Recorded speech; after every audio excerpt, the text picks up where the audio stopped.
These chickens always get super excited when they see the tractor coming.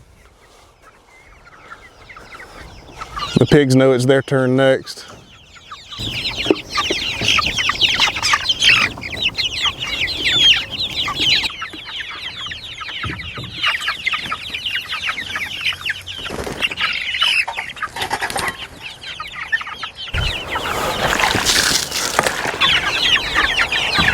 So there's kind of a process to moving this chicken tractor. I can't just move the thing. I've got to get all the stuff out of it, of course, but I can't just move the tractor with the chickens kind of randomly in it, because they really don't move with the tractor for some reason. Maybe that happens when they get bigger, I'm not sure, but I have run over a couple of chickens before with this thing, and one of them actually didn't make it out. So yeah, I've got to be really careful the way that I do this. So I have to distract them with food. So what I'll do is just take this little pan of food here, lift this up, shove it up under there, and then they all run to the back.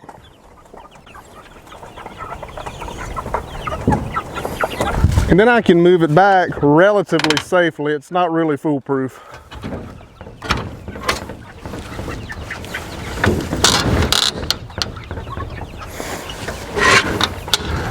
I still have to be watchful.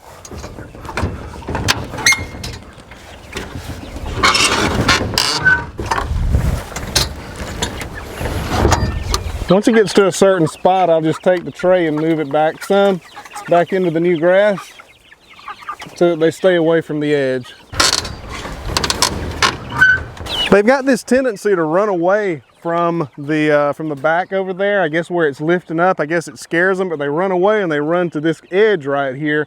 That's when they get in danger of getting trapped up under it. So I have to do it a foot or two at a time. And that should be good for today. I doubt you can hear them, but the pigs are letting me know that it's time for their breakfast too.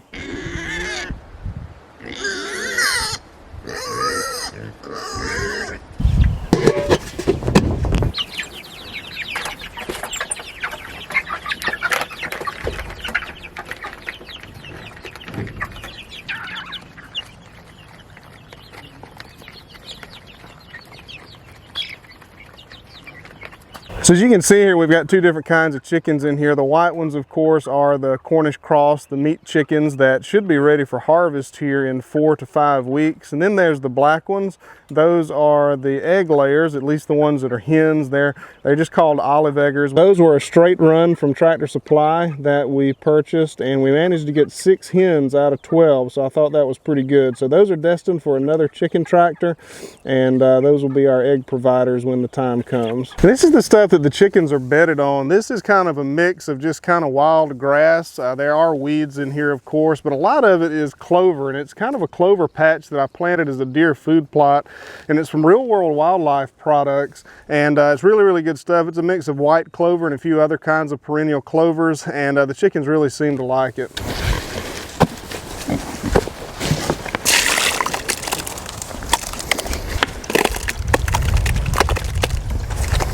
So the stuff that we're feeding the pigs is really just some standard 16% protein swine feed that I get at my local feed store. There's really nothing special about it. And we supplement with just junk from the house. And right here, for example, we've just got corn cobs. I don't know if they'll eat the cobs, but they'll most certainly eat the corn off of the cobs, whatever's left.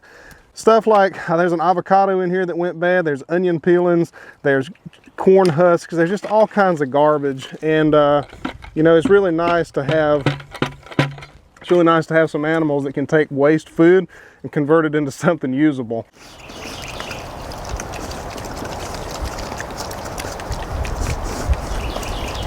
This is the store-bought feed right here that we like to give them, and I like to soak it in water for at least 12 hours or so before I give it to them. That just begins the breakdown process of the food. It softens everything up, and it helps them to digest it a lot more efficiently. This morning I only had about 30 minutes to soak it.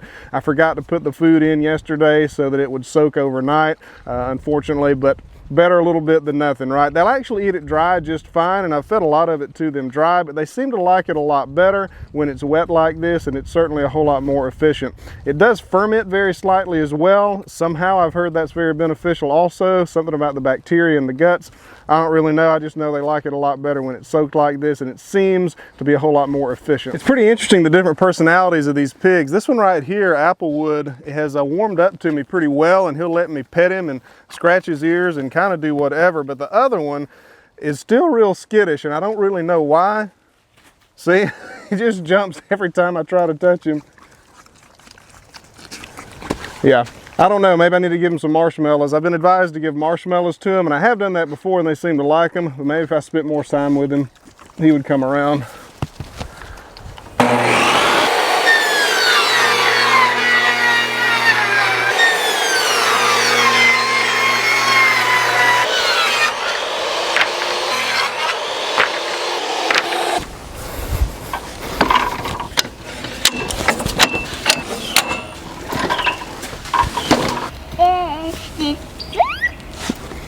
Now that's a weed.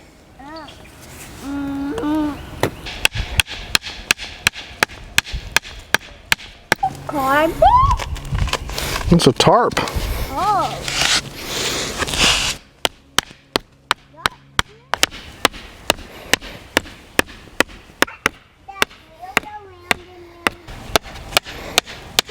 So you probably guessed these are the stakes or standers or whatever you want to call it, runners for our Kentucky Wonder green beans this year. And to be honest, I'm really not all that happy with them. They look really bad.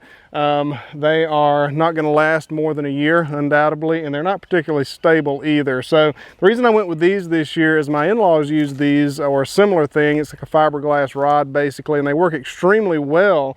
And the reason that I wanted to use these this year instead of the fence or string or anything like that was because in past years my goal has been to get these runners just as high as possible so I could get more beans, right? So more beans would grow, but we have found that once you get to a certain height, my wife just can't reach them. When she comes out to pick the garden, she can't reach them. So we're just gonna go a little bit lower this year. This system works pretty well for my in-laws. We're gonna switch to this, but as far as these stakes go, probably not gonna use stakes like that this year. I'm probably gonna end up switching to fiberglass or metal rods.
So far the garden is doing extremely well this year. The tomatoes, this one is a cherry tomato of some type and it's looking really good.